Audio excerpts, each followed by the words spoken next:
bercat biru, jejak mantan yang bertahan. Sebelum kita lanjut, jangan lupa subscribe dan nyalakan lonceng agar mendapat informasi yang terbaru.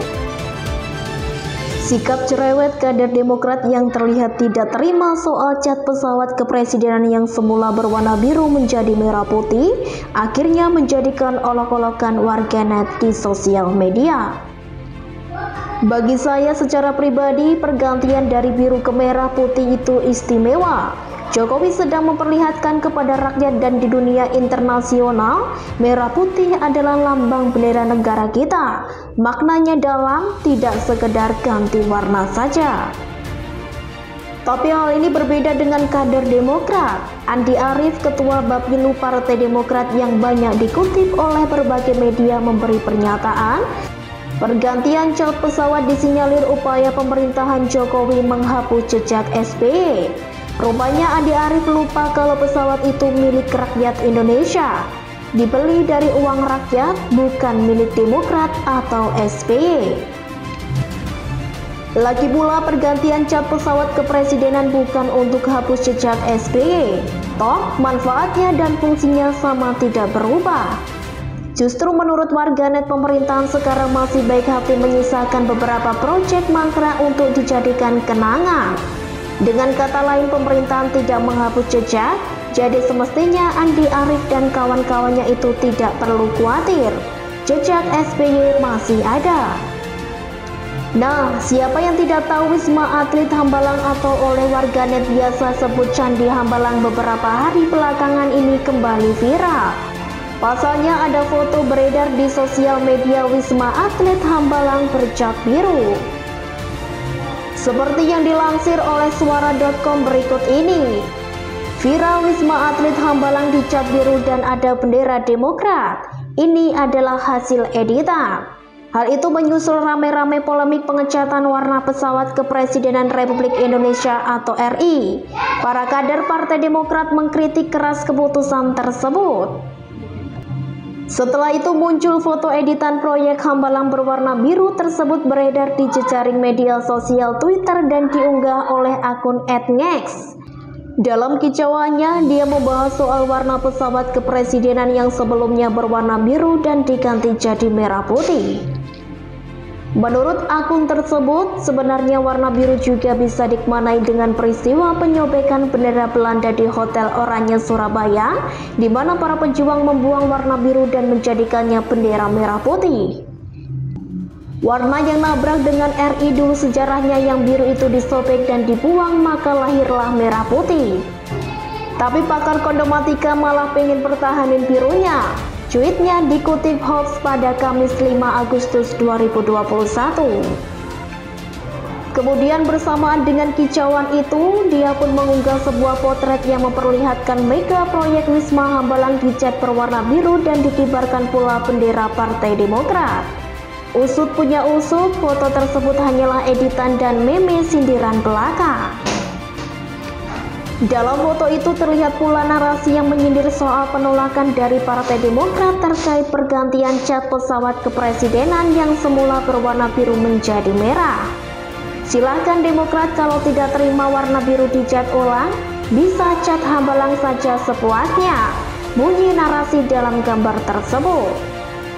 Terlihat pula dalam meme sindiran tersebut, bangunan Wisma Atlet di Hambalang diedit dengan warna biru.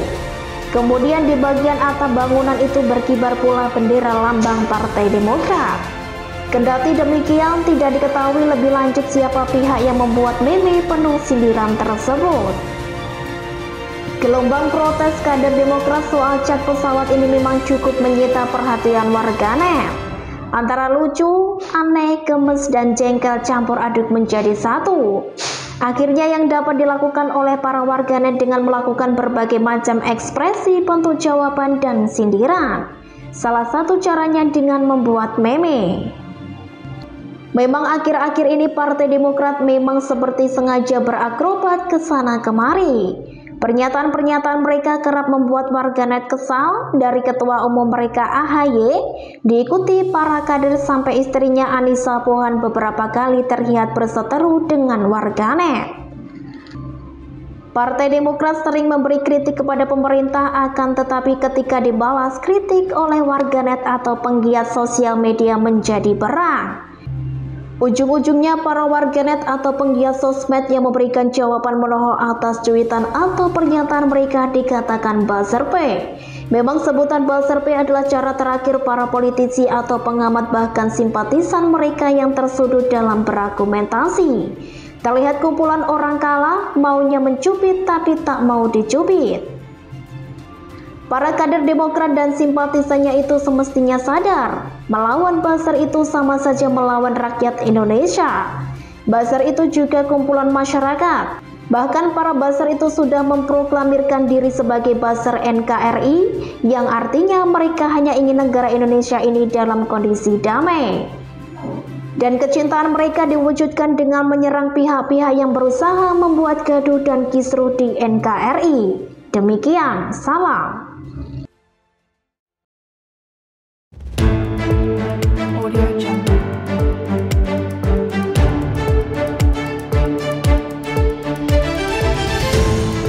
Biarkan Demokrat menabur nyinyir semaunya, tenggelam, itulah yang akan mereka tuai. Sebelum kita lanjut, jangan lupa subscribe dan nyalakan lonceng agar mendapat informasi yang terbaru. Kalau nggak nyinyir nggak enak, itulah Partai Demokrat. Tambah nyinyir mereka tambah bangga. Kenapa bisa demikian? Jawabannya mudah. Karena memang cuma itu yang mereka bisa. Sejak partai yang dulunya pernah berkuasa ini mulai kehilangan kepercayaan masyarakat, kenyinyiran itulah yang terus dipertahankan, diasah, dikembangkan, bahkan ditingkatkan oleh mereka. Mulai dari nyinyiran jenderal sampai nyinyiran emak-emak rempong ada di partai ini. Nyinyir telenovela Mbak Carlota ini juga lah yang baru saja dipertontonkan oleh Andi Arief si pecandu. Menanggapi pesawat kepresidenan yang dicat ulang dari biru menjadi merah, Partai Demokrat mulai Ketua Bapilu Partai Demokrat Andi Arief melayangkan protes mempertanyakan maksud pengecatan berganti warna tersebut. Padahal anak TK juga tahu pengecatan pesawat kepresidenan bernuansa merah putih itu pasti berkaitan dengan HUT kemerdekaan RI yang akan segera kita rayakan bersama. Bendera merah putih berkibar dengan gagah di mana-mana menyambut peringatan hari yang sangat bersejarah bagi bangsa dan negara kita. Berhubung yang berkomentar dari gerombolan politisi tak bermutu, yang dibahas jadinya ya hal receh seperti ocehannya Andi Arief ini. Bisa jadi Andi Arief panas hati melihat warna biru yang menjadi warna Partai Demokrat digusur warna partai lain. Kenyinyiran demi kenyinyiran tak berguna mereka terus ditabur oleh partai berlogo mirip Mercedes-Benz ini. Padahal kita sudah sama-sama tahu siapa menabur angin dia akan menuai badai. Hukum tabur tua itu nyata. Karma is real. Apa yang kita tabur itu juga lah yang akan kita tuai. Cepat atau lambat kita pasti menuai hasil dari semua perbuatan kita. Begitu juga dengan menabur nyinyir. Sebetulnya tak ada masalah dengan status oposisi sebagai pihak lawan yang berseberangan. Para oponen justru sangat diperlukan sebagai penyeimbang. Tanpa oponen yang bagaimana dulu, jadilah oposisi yang mampu memberikan kritik membangun yang berguna bagi nusa dan bangsa. Mau kritikan pedas juga silahkan, selama untuk tujuan membangun itu akan jauh lebih berguna daripada nyinyir ngablak tak bermutu, membolak-balikan fakta hanya untuk memprovokasi rakyat dengan jurus playing victimnya yang memuakan. Hal inilah yang terlihat makin parah ada dalam diri Partai Demokrat. Partai yang dipimpin prajurit bahkan jenderal militer yang seharusnya identik dengan kegagahan dan kemacoan, tapi justru makin hari makin lebay tak telenovela. Nyinyir dan playing victim adalah jurus andalannya. Sinetron banget jadinya, nggak percaya? Yuk kita bahas satu persatu. Partai yang dipimpin prajurit bahkan jenderal militer yang seharusnya identik dengan kegagahan dan kemajuan, tapi justru makin hari makin lebay tak telenovela. Nyinyir dan playing victim adalah jurus andalannya. Sinetron banget jadinya, nggak percaya? Yuk kita bahas satu persatu. Pertama, SBY. Sudah tak terhitung banyaknya curhatan SBY di medsos. Isinya pada dasarnya sama saja, yaitu playing victim berlagak jadi korban ala drakor. Padahal aslinya tulisan-tulisan SBY itu adalah wujud kegalauannya yang sudah bukan menjadi orang nomor satu lagi di Indonesia. Post power syndrome seperti ini memang sering mempengaruhi kondisi kejiwaan seseorang yang kehilangan kekuasaan atau jabatan yang biasanya diikuti dengan rasa menurunnya harga diri. Dari sinilah SBY tak mampu mengendalikan dirinya untuk tidak menulis atau membuat video podcast memelas yang isinya mengharu biru seakan-akan dirinya yang paling benar, paling adil, paling jago, paling bijak, paling mengerti, paling prihatin, dan semua orang baik-baik lainnya. Padahal jika mau jujur, semuanya yang dituliskan SBY itu justru kebalikannya. Mbak punya kaca besar tapi tak mau berkaca. SBY yang wajah kepemimpinannya carut-marut coreng-moreng akibat dosa-dosa yang sudah diperbuatnya di masa pemerintahannya dulu justru merasa dirinya sebagai Presiden RI yang paling ganteng, paling gagah, paling berwibawa, dan paling mampu membawa Indonesia menjadi lebih baik dari sebelumnya. Dengan sadar SBY melupakan kasus-kasus besar yang menjadi dosa masa lalunya seperti kasus Mega Senturi, Mega Hambalang, 34 proyek listrik mangkrak, Petra, serta gagal rampungnya membangun infrastruktur. Lalu dengan polosnya SBY membuat siaran langsung di akun YouTube-nya yang menyatakan menyesal sekaligus bersalah pernah memberikan jabatan Panglima TNI pada Muldoko sehubung kasus KLP Partai Demokrat yang sukses membuat SBY baper makan tak enak tidur pun tak nyenyak. Jika SBY menyesal sudah menjadikan Muldoko sebagai Panglima TNI, lalu bagaimana dengan sekian ratus juta rakyat Indonesia yang juga menyesal sudah menjadikan SBY Presiden 2 periode meninggalkan segala kemangkrakan yang menjadi beban tak terselesaikan hingga sekarang? Ini baru satu curhatan SBY yang saya bahas. Masih ada banyak curhatan SBY lainnya yang justru membongkar kedoknya sendiri. Kaca mana kaca? Kedua, AHY dan Ibas. Ibas yang namanya sudah banyak kali disebut oleh para saksi kasus korupsi Hambalang harusnya duduk manis saja, diam, jangan banyak tingkah. Jika Ibas belum tersentuh hukum sampai sekarang, harusnya syukurilah itu dengan jadi anak manis, duduk saja baik-baik meringkuk di pojokan. Jangan sekali-sekali membuat gerakan menyolok apapun yang malah memancing jadi sorotan. Faktanya Ibas yang selama ini kelihatannya disetting diam, lama-lama tak tahan juga ikut-ikutan bikin foto provokasi. Ini jelas tindakan bodoh dan nekat. Lupakan Ibas jika waktu terus berjalan tak bisa diulang. Lupakan Ibas jika apa yang dia tabur itu juga yang akan dia tuai. Lupakan Ibas jika seseorang yang lolos di pengadilan dunia tetap tidak akan lolos dari pengadilan Tuhan. Laki-laki kaca mana kaca? Membahas AHY sejujurnya ada rasa iba. AHY anak yang baik, taat pada orang tua dan menyayangi keluarganya sampai rela mengorbankan dirinya sendiri adalah hal yang tak terbantahkan. Sayangnya pengorbanan AHY ini justru dimanfaatkan oleh kepentingan pribadi dan juga golongan. Mau tak mau AHY jadi ikut terseret dalam pusaran keruwetan ini. Sama saja jadinya sayang beribu sayang. Menantu tipe emak-emak rempong ini ternyata juga sama saja, lebih parah malahan.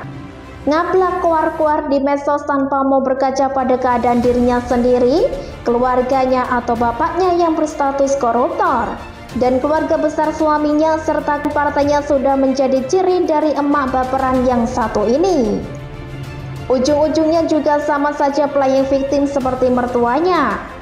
Masih ingatkah kita pada kasus Anissa dan AHY selaku orang tua Almira yang memamerkan anaknya di depan umum sehubung surat yang ditulis Almira pada Jokowi tentang permintaan lockdown agar tak ada lagi korban yang jatuh?